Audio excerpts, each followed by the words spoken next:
Be me, Jessica, 29, newly promoted floor supervisor at Cascade Ridge Logistics, a third-party distribution warehouse just outside Portland that handles outdoor equipment for REI, Cabela's, Dick's Sporting Goods, all the big names. I'd worked my way up from the admin office over 3 years, finished my degree at night, business management, Portland State, and finally cracked into leadership when the company got bought out by a larger corp that wanted diverse perspectives in management. Growing up, my dad drove trucks and my mum cleaned houses. I was the first one in my family to get a degree, and I wasn't about to waste it. I'd proven I was smarter than the guys who just showed up, clocked in, and complained. I'd earned this. The warehouse itself was about 25,000 square feet of concrete floors, metal shelving, and the constant beep of forklifts. I supervised a crew of 12, all guys, ages ranging from early 20s to late 50s. Most of them were fine. A few were resistant to change. It was the monthly team meeting where things started. We were crammed into the break room, fluorescent lights humming, folding tables, half the crew in work boots propped on chairs.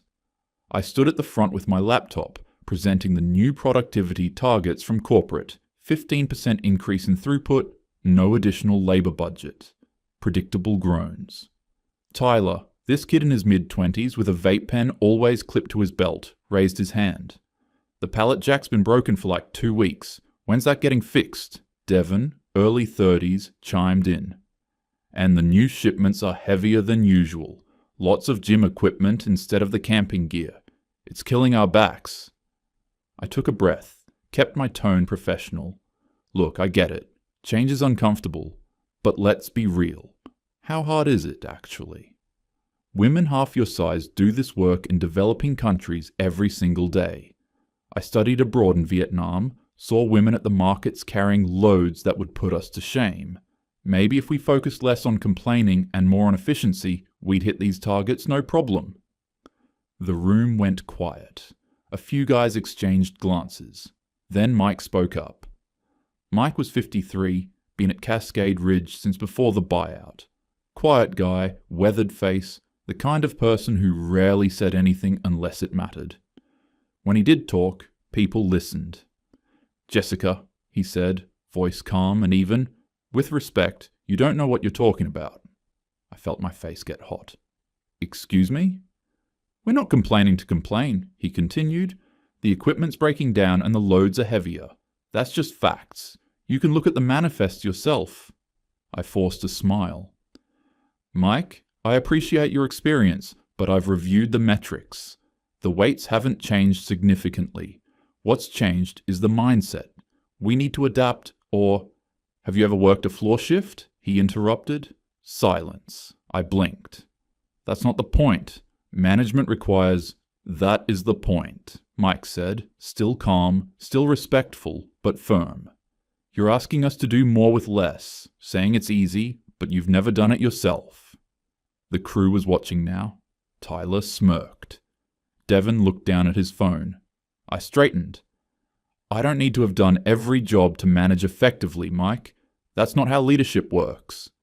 He nodded slowly, like he'd expected that answer. Fair enough. The meeting ended shortly after. I went back to my office and stewed, typing up an email to corporate about resistance from legacy crew members and the need for cultural alignment. Mike was old school, probably threatened by having a woman in charge. I dealt with guys like him before, hiding behind experience to avoid accountability. I told myself he'd come around. 4 days later, everything went sideways. Wednesday morning, I got 2 call-out texts within an hour of each other. Devon was out with the flu. Tyler, ironically, had thrown his back out moving furniture at home over the weekend. I actually laughed when I read that one. If he can't handle moving a couch, maybe he's not cut out for warehouse work. Then, at 9 a.m., Carlos radioed from the floor. Hey, Jessica, the electric pallet jack just died. Hydraulic line burst. There's fluid everywhere. I walked out to the dock. Sure enough, the main pallet jack, our workhorse, the one that did 80% of the heavy lifting, was sitting in a puddle of hydraulic fluid, completely dead. We had one backup, an old manual pallet jack, the kind you pump with your foot like some medieval torture device. Mike found me 20 minutes later. "We've got the Kabbalah shipment due Friday," he said, standing in the doorway of my office. Behind him, I could see the dock, stacks of incoming freight already piling up. 240 boxes, average 60 to 70 pounds each, some up to 90. With 2 guys out and no electric jack, we need either overtime approval for the weekend crew or temp workers through Thursday. I pulled up the budget spreadsheet. Corporate had already flagged our department for overspend last month. If I approved overtime now, I'd be over budget by 12% for the quarter. "Mike," I said carefully, "we can't keep running to overtime every time something breaks. What did crews do before electric pallet jacks existed?" His jaw tightened slightly. "We had 6 guys instead of 4, and we were younger." "Women do this work all over the world without complaining," I said. "I've seen it. Markets in Hanoi, construction sites in Thailand, women carrying 100-pound loads on their backs, no machines, no complaints." "Jessica," Mike started, but I kept going. "I'm not approving overtime. You've got 4 guys and 2 days. Divide the work, take breaks, figure it out. This is exactly the kind of efficiency problem corporate wants us solving." Mike stared at me for a long moment. Then he said, very quietly, "You think it's that easy? I think you're capable of more than you give yourself credit for." He shook his head. "You've never moved a single box in this building. You have no idea what you're asking." Something snapped in me. Maybe it was the condescension in his tone. Maybe it was the way the crew had been pushing back on every initiative I rolled out. Either way, I was done being questioned. "Fine," I said, standing up. "You know what? I'll prove it. I'll cover Devon's shift Friday. Myself. If I can handle it, we can stop pretending this is impossible." Mike's expression didn't change. "Jessica, Friday morning, 6 a.m. to 3 p.m. I'll be on the floor. We'll see how impossible it really is." He studied me for a moment, then nodded slowly. "All right, your call." He walked out. I sat back down, heart pounding. The moment the door closed, I felt a flutter of nerves, but I pushed it down. I wasn't being reckless. I'd done yoga for 5 years, could hold a plank for 2 minutes, hiked the Columbia Gorge every weekend with a weighted pack. How different could warehouse work really be? Plus, this was perfect.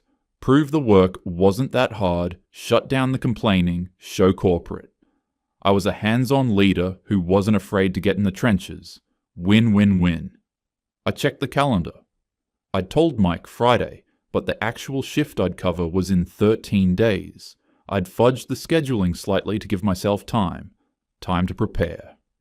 That evening, sitting in my apartment staring at my laptop, the nerves came back. I Googled how to prepare for physical labor and found a bunch of articles about functional fitness, core strength, lifting techniques. I texted my friend Amber. "Need your help. Long story. Brunch." Sunday morning, I met Amber and Lena at Tin Shed, this trendy spot we'd been going to for years. Amber taught HIIT and yoga at a boutique gym downtown. Athletic build, always in Lululemon. Genuinely one of the sweetest people I knew. Lena worked in tech marketing, more skeptical and pragmatic, less into the fitness scene. I explained the situation over avocado toast and mimosas. I framed it carefully. Sexist crew challenged me to prove women can do their jobs. Amber's eyes lit up. "Oh my God, yes! This is amazing! You're literally dismantling the patriarchy from the inside." Lena raised an eyebrow. "Wait, have you ever done manual labor? Like, actual heavy lifting for hours? I mean, I move furniture, I hike with a weighted pack. That's not the same as 8 hours of..." Amber cut her off. "She's got almost 2 weeks. We can train for this, I'll help. Functional fitness, core strength, deadlifts, you'll be fine." I felt relief wash over me. Amber made sense. Strength wasn't some mystical thing men were born with. It was trainable, If I could build muscle and endurance over the next 12 days, I'd be set. Plus, this was only one shift, 8 hours. I'd done longer hikes. You really think I can do this? I asked. Amber grabbed my hand across the table. Babe, you can do anything. You just need the right training. We started that Monday. Amber took me to her CrossFit gym. All exposed brick and garage doors, motivational quotes painted on the walls, the smell of rubber and sweat.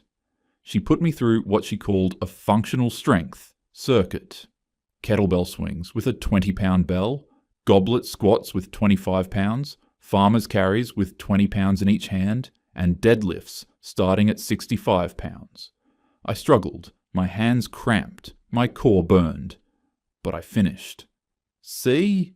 Amber said, grinning as I bent over, gasping. You're stronger than you think. I drove home, sore but accomplished.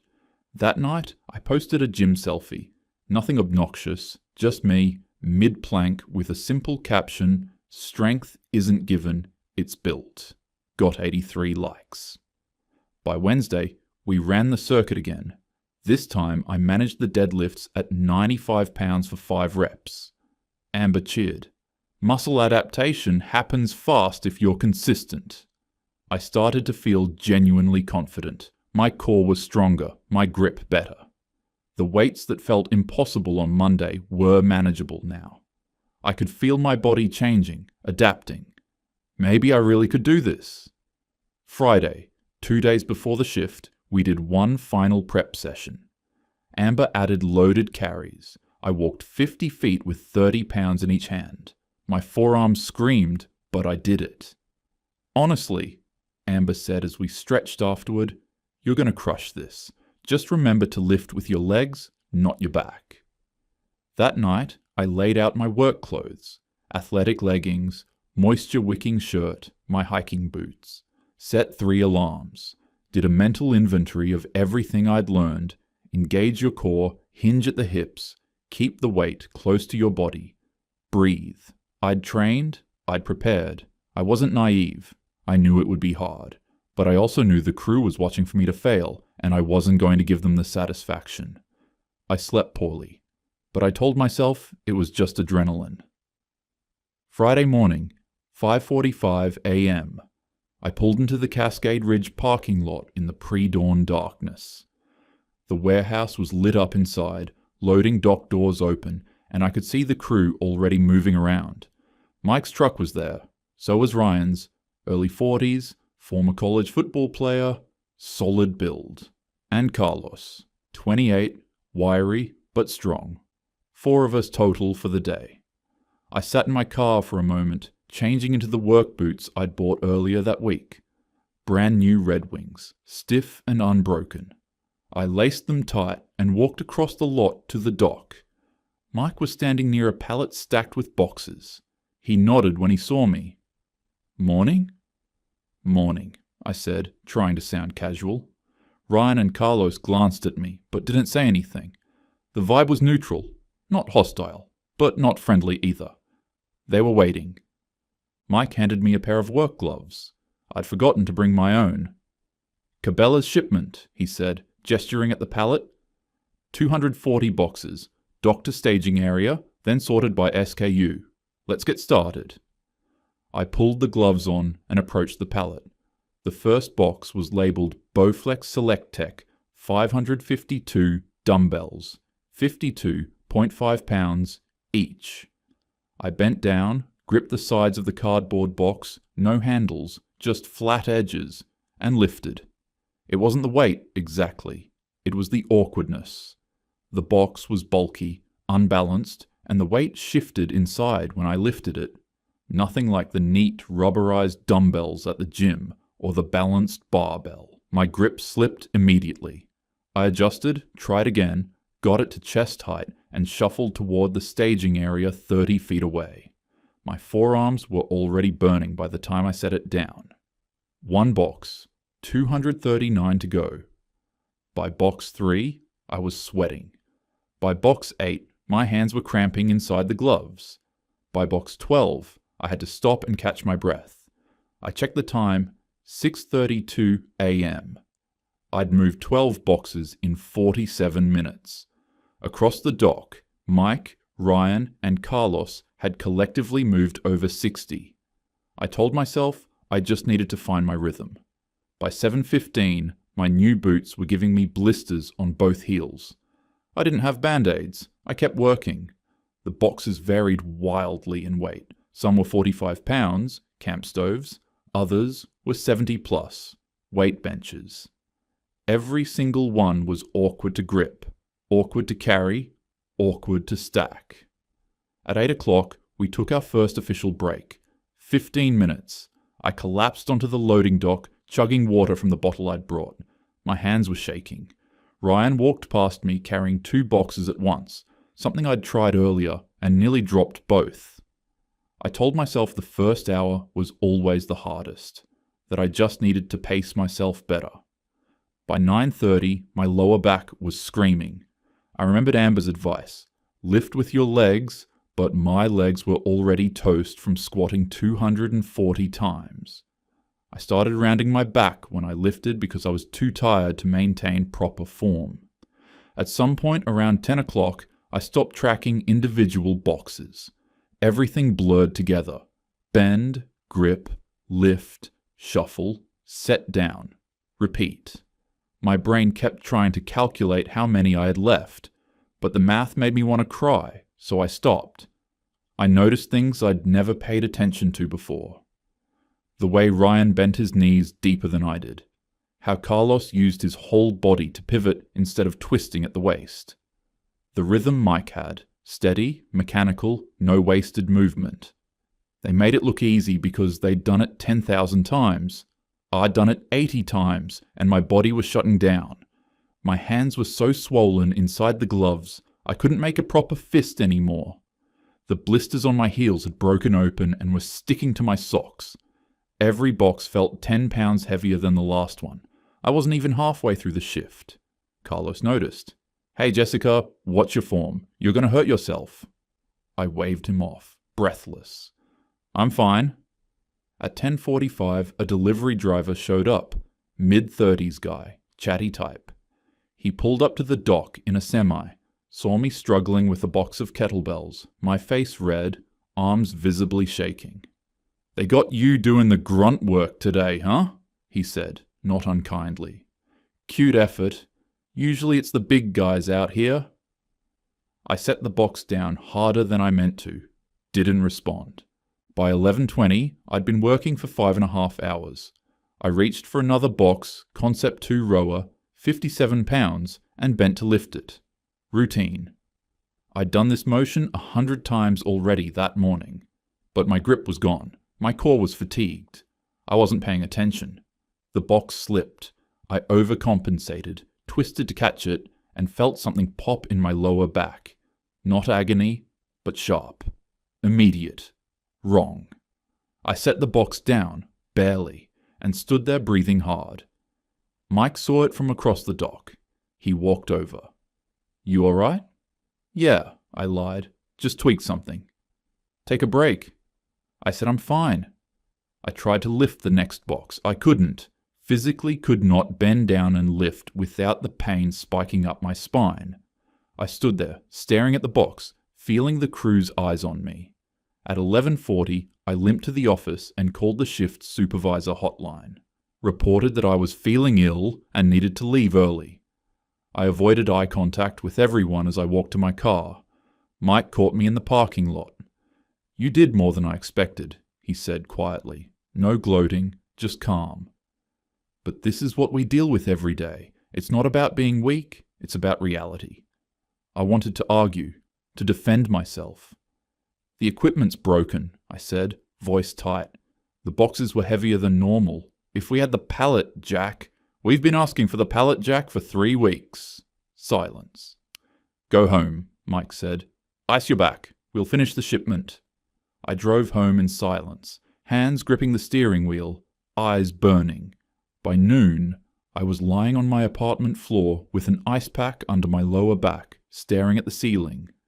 The damage report, blisters on both heels, bleeding through my socks, hands covered in scratches and popped blisters, lower back spasming every time I tried to sit up, pulled muscle in my right shoulder, bruise on my left shin from dropping a box, total boxes moved, approximately 80, crew average per person per shift, over 200.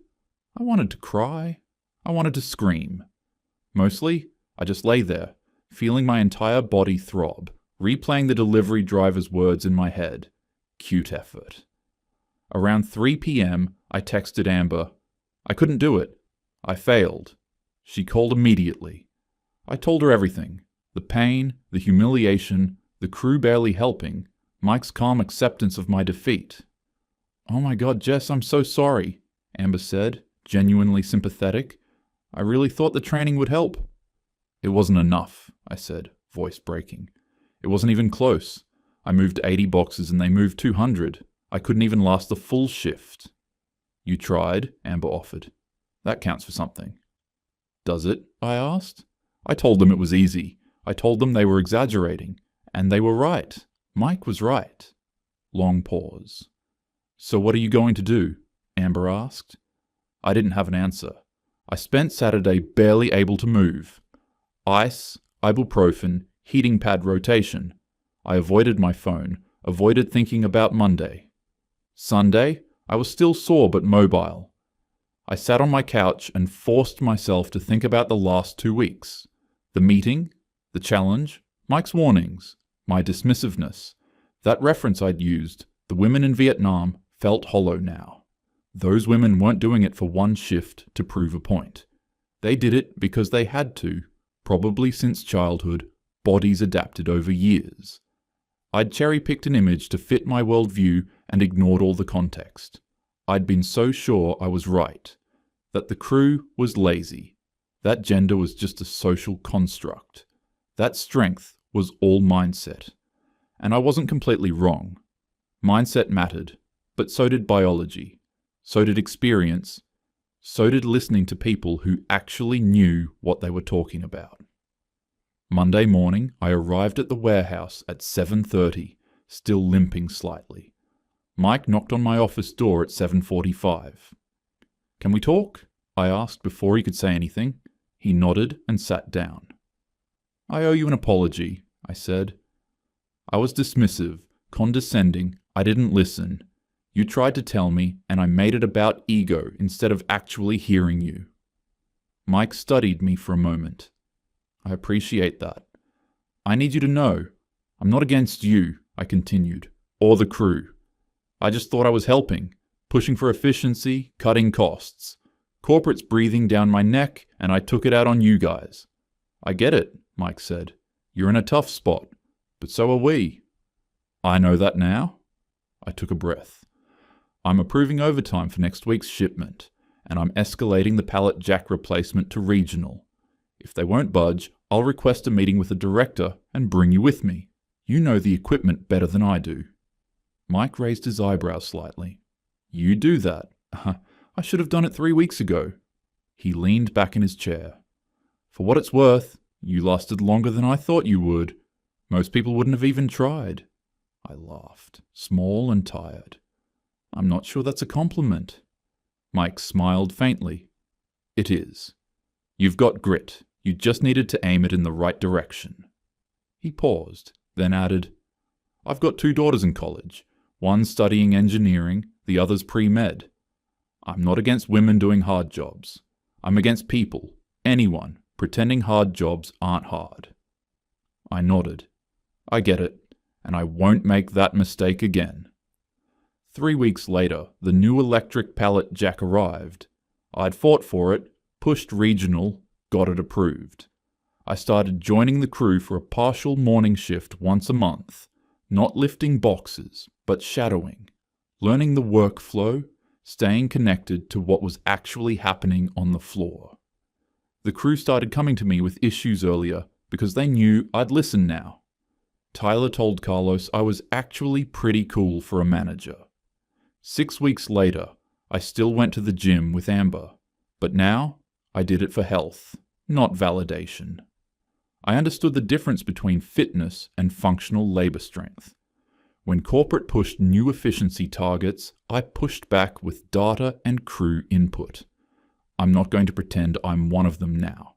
I'm still management. I still have metrics to hit, budgets to balance, corporate breathing down my neck. But I learned something that shift that no business degree could teach me. Respect isn't demanded, it's earned. And sometimes the strongest thing you can do is admit you were wrong.